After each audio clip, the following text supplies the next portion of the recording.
अस्सलाम वालेकुम friends, welcome back to my channel living it every day. और आज है फ्राइडे और शाम के आई गेस 4 बज रहे हैं, 3:30-4 शायद बज रहे हैं, मैंने देखा नहीं टाइम। मैं इस वक्त अपने ऑफिस के बाहर तो नहीं, थोड़ा सा पास में ही खड़ी हुई हूँ। ऑफिस के पास ही मेरे एक मैकडॉनल्ड्स था, तो मैं और जैना अभी आए हुए हैं। और जैना ने ऑरेंज जूस लिया है, मैंने ये एप्पल जूस लिया है, तो अभी हम लोग बैठ के यही इंजॉय कर रहे थे। होपफुली आप लोगों ने मेरा लास्ट व्लॉग देख लिया होगा, जिसमें मैंने काफ़ी डिटेल में मैंने रीज़न बता दिया है कि मैंने अपनी जॉब क्यों छोड़ी, क्या सर्कमस्टांसेस थे। Of course I owe an explanation to everybody. तो वो वीडियो बनाने का मकसद ये था कि ट्रांजिशनिंग जो है मेरी व्लॉग्स में वो आसान हो जाए, स्मूथ हो जाए, और सबको पता चल जाए कि वो डिसीजन मैंने क्यों लिया, एक लाइफ ऑल्टरिंग डिसीजन था मेरे लिए। तो मैं अभी अभी अपने ऑफिस से निकली हूँ, 5-10 मिनट ही हुए हैं। मैंने सब कुछ हैंड ओवर कर दिया है, लैपटॉप, पीसी, जो भी मुझे ऑफिस से मिला हुआ था, जो भी मुझे चीज़ें इस्तेमाल के लिए मिली हुई थी, वो मैंने सब वापस कर दी हैं। जो भी इंपॉर्टेंट डॉक्यूमेंटेशन थी मैंने दे दी है। और सब बहुत उदास थे। मेरी मैनेजर तो बिल्कुल भी, मतलब she was not very happy about it, she was very upset. और वो बहुत अच्छी है, मेरी मैनेजर बहुत अच्छी थी। और रिसेंटली बल्कि ऐसा हुआ था कि ऑफिस में हमारा दोस्तों का एक ग्रुप बन गया था। हम 4 लेडीज थी और हम kind of we were lunch buddies, हम लोग साथ खाते थे। और अभी रिसेंट सा ही ग्रुप बना था, 2-3 ही महीने हुए थे, तो बहुत मजा आता था, बातें करते थे। लेकिन बस कुछ सर्कमस्टांसेस ऐसे हुए कि मुझे I had to step down और ये एक डिसीजन लेना हुआ। तो बस एक छोटा सा ब्रेक मैं और जैना ले रहे हैं। जूस ब्रेक लिया है हम लोगों ने। बहुत मिक्स इमोशंस हैं मुझे, मतलब समझ नहीं आ रहा मैं कैसे एक्सप्रेस करूं। एक तरफ मुझे बहुत दुख भी हो रहा है, और अच्छा, जैना आपको अपना जूस दिखाने की कोशिश कर रही है। ये देखिए, ये जैना का जूस है, ये जैना का ऑरेंज जूस है, मेरा एप्पल जूस है। अच्छा बैठो। अच्छा, मैं आपको कह रही थी कि मैं आपको ये बता रही थी कि मेरे बहुत ही मिक्स इमोशंस हैं मेरे इस वक्त। मुझे दुख बहुत ज़्यादा हो रहा है क्योंकि I have always been a working person, I have always been a working woman. मैंने हमेशा काम किया है अपनी लाइफ के अंदर। तो अभी first time he kind of life में ऐसा ही एक सिचुएशन आई कि मेरे पास कोई काम नहीं है करने के लिए। तो दुख हो रहा है। मेरी बहुत अच्छी जॉब थी, बहुत ही, मतलब it was a very promising career. I was very happy in this organisation.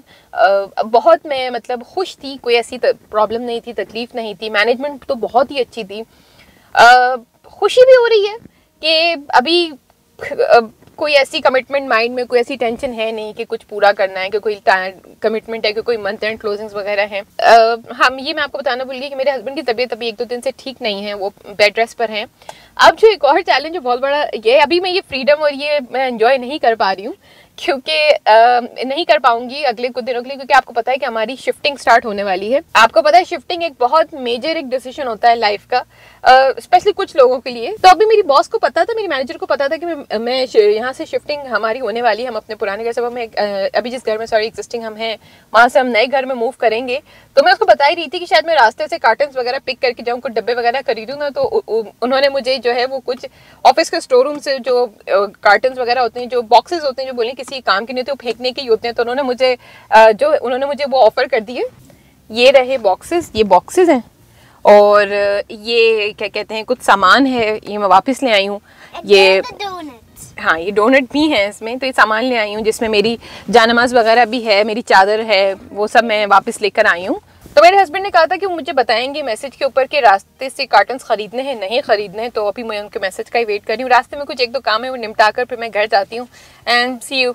और लाइफ में अगर आप कोई बहुत बड़ा डिसीजन ले लें और आपको अपने जज्बात समझ ना आ रहे हो, तो मैं रिकमेंड करूंगी कि आप अपनी कोई फेवरेट मील खा लीजिए, जो कि आपका माइंड क्लियर कर देगा। मैंने भी कुछ ऐसा ही किया। ऑफिस से वापसी में मैंने और जैना ने एक छोटा सा स्टॉप ओवर लिया ताज़ा टेस्ट पर, जो कि एक हलाल रेस्टोरेंट है। वैसे तो यहाँ की सारी डिशेस काफी डिसेंट होती हैं, लेकिन मैं एक बहुत ही स्पेसिफिक चीज खाती हूँ यहाँ आकर, और वो है यहाँ के मुर्ग छोले। मेरा तो प्लान था कि मैं आराम से बैठ के खाना खाऊंगी, क्योंकि घर पहुंचने तक खाना ठंडा हो जाता है। लेकिन आपको पता है, बच्चों के साथ ये सारी चीजें तो नियर टू इम्पॉसिबल होती हैं। वेल, जैना काफी थक चुकी थी, निढाल भी हो गई थी और उसको घर जाना था, तो हम फिर घर के लिए ही निकल गए। वापसी में मुझे ग्रोसरीज भी लेनी थी, लेकिन फिर हम डायरेक्ट ही घर आ गए। अब शाम को मैं कुछ स्नैक्स और चाय की तैयारी कर रही हूँ। आपको बताया था कि मेरे हस्बैंड को भी 1-2 दिन से बुखार है, तो आपको पता है उसकी वजह से थोड़ी सी नक्काहत हो जाती है। तो मैंने उनको कहा कि आप थोड़ी देर फ्रेश एयर के लिए बालकनी में चले जाएं।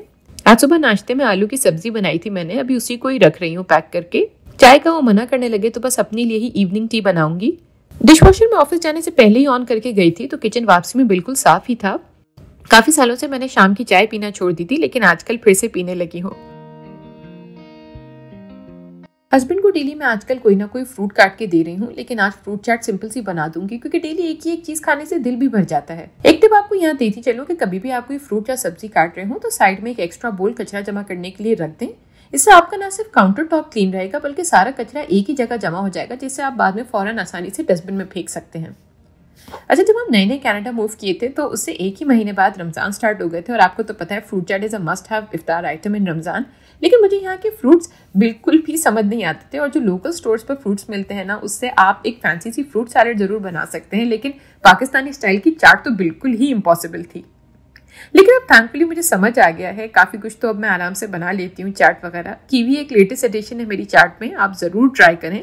शुगर को मैं यहाँ हनी से सब्स्टिट्यूट करूंगी, आप भी करके देखिएगा, आपको इसका टेस्ट ज़रूर अच्छा लगेगा। और हाँ, अगर कीनू या मौसम्बी का सीजन है तो फ्रेश स्क्वीज ज़रूर करें, इससे ना सिर्फ अच्छा फ्लेवर आएगा बल्कि आपकी चाट काली भी नहीं होगी।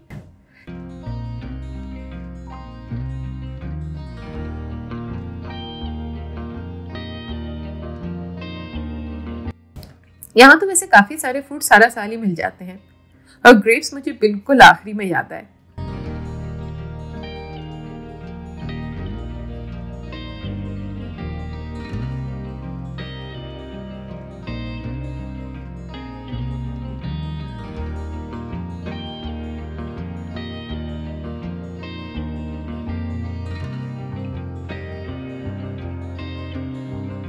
पर उसके बाद मैंने सोचा था कि अब तसल्ली से बैठ के चाय एंजॉय करूंगी, लेकिन ज़ैना की काफ़ी देर से कोई आवाज़ नहीं आ रही थी। फिर मैंने रूम में जाके देखा तो सो चुकी थी और ऑनेस्टली ग्रोसरी करने का इससे बेहतरीन टाइम कोई नहीं होगा। तो बस फिर मैं चाय रख के ग्रोसरी के लिए निकल गई। और सबसे अच्छी बात यह है कि ग्रोसरी हमारे घर के सामने ही शॉपर्स ड्रग मार्ट से मिल जाती है। और मैंने बहुत दफ़ा बताया है कि शॉपर्स को ज़ैना रेड शॉप कहती है और ऐसा हो ही नहीं सकता कि वो आपको कभी उधर अकेला जाने दे।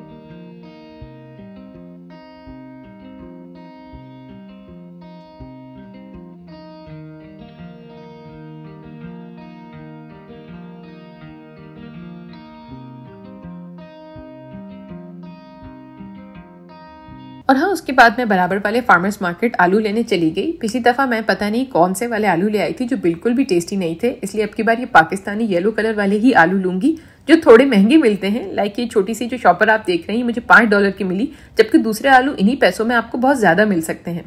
बस फिर मैं और कुछ शूट नहीं कर सकी क्योंकि ज़ैना काफ़ी क्रंकी हो गई थी और मुझे बिल्कुल भी नहीं छोड़ रही थी और ये वीडियो करने में मुझे पूरे 3 दिन लग गए। मुझे जब भी टाइम और चांस मिलता है मैं कैमरा ऑन करके शूट कर लेती थी। अब हस्बैंड के लिए ब्रेकफास्ट बना रही हूँ। वैसे ऑनेस्टली जब से अपना चैनल स्टार्ट किया है मुझे बहुत फील होता है कि मेरा खाना टेस्टी होने के साथ साथ प्रेजेंटेबल भी हो। तो मुझे बहुत फील हो रहा था कि काश मेरे पास वो राउंड मोल्ड होता तो ये हाफ फ्राई एग बिल्कुल राउंड बनता। लेकिन चले, मैं अमेजोन पर जाकर देख चुकी हूँ और इंशाल्लाह शिफ्टिंग के बाद ऑर्डर करूंगी और फिर दोबारा अंडा उसी में बनाएंगे। वैसे इनको एवोकाडो टोस्ट पसंद है और वो अक्सर खुद ही उसका सैंडविच बना लेते हैं, लेकिन आज घर पर एवोकाडो नहीं है तो म्यूनीस लगा रही हूँ। इंशाल्लाह बहुत जल्द यही सैंडविच एग मोल्ड और एवोकाडो के साथ दोबारा बना के मैं आप लोगों को दिखाऊंगी।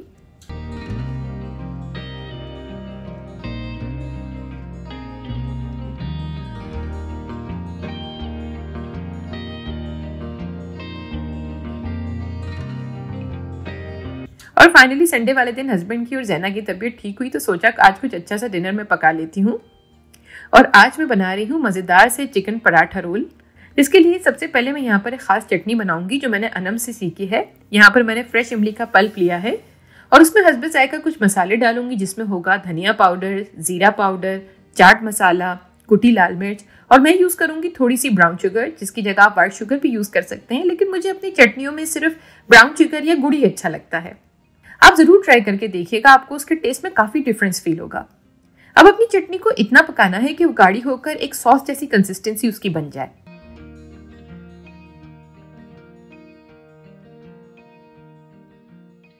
अब मैं पराठों के लिए 2 कप मैदा ले रही हूँ। आप अगर मैदे के पराठे नहीं पसंद करते तो होल व्हीट के पराठे भी बना सकते हैं। इसमें हस्बे जायका नमक डालूंगी, थोड़ी सी शुगर, घी और 1 चुटकी बेकिंग सोडा ऐड करूंगी। बेकिंग सोडा आपके डो को एक सॉफ्ट टेक्सचर देगा और थोड़ा सा उसको एक यीस्ट इफेक्ट दे देगा। घी डालने से पहले मैं तमाम ड्राई इंग्रेडिएंट्स को पहले अच्छी तरह मिक्स करूंगी। पानी डालने से पहले घी को अच्छी तरह से आटे में आप मिक्स कर लें और उसको ल्यूकवार्म यानी नीम गर्म पानी से गूंदें।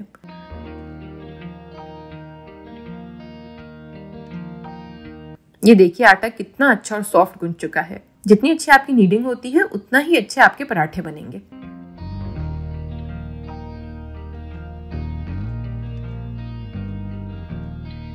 आखिर में आटे के ऊपर ऑयल लगाएं ताकि उसके ऊपर वो जो एक सख्त सी क्रस्ट बन जाती है वो ना बने। और डो को रेस्ट जरूर दिया करें क्योंकि इसके अंदर ग्लूटेन को रिलैक्स करने का टाइम देना होता है और यही प्रोसेस आपके पराठे को आखिर में एक सॉफ्ट टेक्सचर देगा। अब मैं यहाँ पर फिलिंग के लिए 2 बोनलेस चिकन ब्रेस्ट लूंगी और उसके छोटे छोटे पीसेस बनाऊंगी। क्योंकि फिलिंग के लिए है तो चिकन के छोटे छोटे पीसेस बनाऊंगी, तो अगर कुकिंग के दौरान ये टूट भी गई चिकन तो कोई मसला नहीं होगा।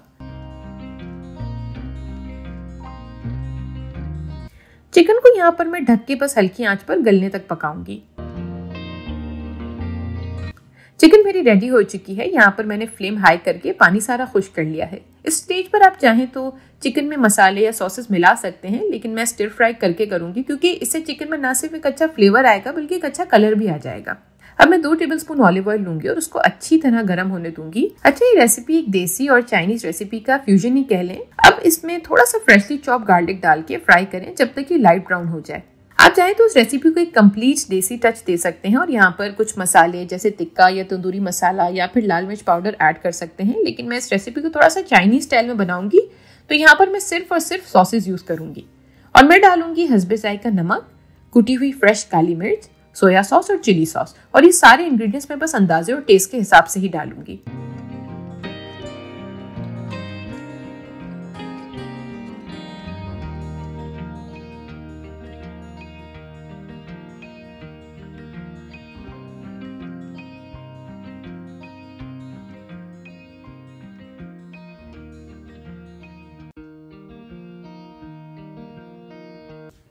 चलिए अब चटनी को कंप्लीट कर लेते हैं। मैं थोड़ा सा हरा धनिया और एक हरी मिर्च ले रही हूँ। इसको ब्लेंडर में डाल के बिल्कुल लिक्विड फॉर्म में कर लीजिए।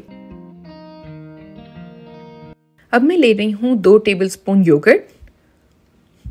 उसके अंदर मैं अपनी तमाम ये हरी चटनी अंदर ऐड कर लूंगी और उसके बाद जो मैंने इमली का पल्प रेडी किया है, इमली की चटनी बनाई है, वो 2 से 3 टेबलस्पून ऐड करूंगी। आपको पूरी इमली नहीं ऐड करनी है क्योंकि आपको पता है कि अगर उसको दही में मिक्स करके रखा जाएगा तो 1-2 दिन में खट्टा हो जाएगा और फिर उसका टेस्ट बिल्कुल भी अच्छा नहीं रहेगा। फ्लेवरिंग के लिए मैं यहाँ पर चाट मसाला डालूंगी और 1 चुटकी आप नमक भी यहाँ पर डाल सकते हैं और फिर आप अपनी चटनी को अच्छी तरह से मिक्स करें। बची हुई इमली की चटनी को मैं क्लिंग रैप लगाकर फ्रिज के अंदर रख दूंगी। आप आराम से 2 से 3 दिन के लिए इस चटनी को यूज कर सकते हैं। आप चाहें तो ये चटनी दोबारा बना सकते हैं योगर्ट में डाल के। अच्छा, डो ने थोड़ा ज्यादा ही रेस्ट कर लिया है। आई गेस 1 घंटे से तो मेरा डो रखा हुआ ही है और बहुत अच्छा डो बना है, बहुत ही स्मूथ और बहुत ही फ्लफी सा डो बना है। तो अब मैं अपने पराठे बनाने की तैयारी कर रही हूँ। अच्छा, मैं अक्सर लोगों से सुनती हूँ वो मैदे के पराठे बनाने में उनको काफ़ी दिक्कत होती है। तो ऑनेस्टली बताऊँ, मैदे के पराठे होल व्हीट के पराठे से ज़्यादा डिफिकल्ट होते हैं।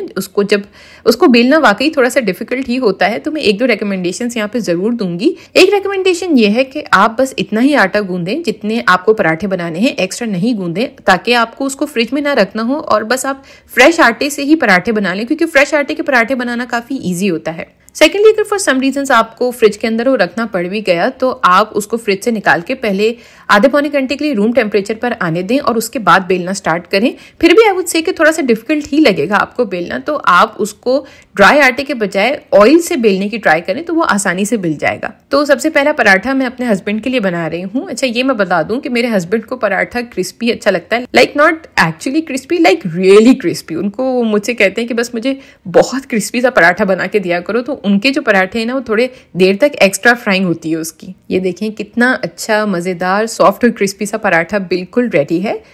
And now comes the assembling. अच्छा, असेंबलिंग में आप सबसे पहले चटनी लगाएं पूरे पराठे के ऊपर। चटनी में मैं आपको कहूंगी कि बिल्कुल भी कंजूसी नहीं करें, क्योंकि चटनी इज द ओनली थिंग जो इस पूरी रेसिपी को एक देसी टच देगा, एक देसी फ्लेवर देगा। इसके ऊपर मैं रखूंगी चिकन और अच्छी तरह मैं इसमें जेनरसली चिकन डाल रही हूँ। अब मैं रखूंगी इसके ऊपर प्याज, और प्याज रखने के बाद मैं फिर इसके ऊपर खूब सारी चटनी डालूंगी। अगर आप चटनी थोड़ी कम डालेंगे तो हो सकता है कि आपको ये थोड़ा सा फीका लगे खाने के अंदर, क्योंकि चिकन के अंदर आपने देखा है कि हमने बहुत ज़्यादा कोई मसाले नहीं डाले, बस हल्के थोड़े बहुत सॉसेज ही डाले हैं।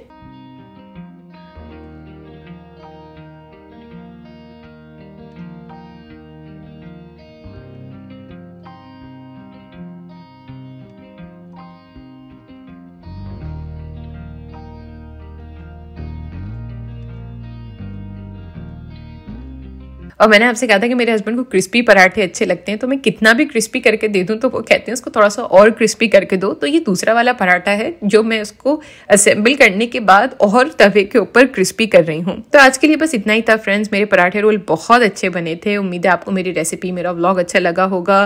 प्लीज़ मेरे चैनल को सब्सक्राइब करें, मेरी वीडियोज़ को लाइक करें, दुआओं में याद रखिएगा। अल्लाह हाफिज़ एंड बाय।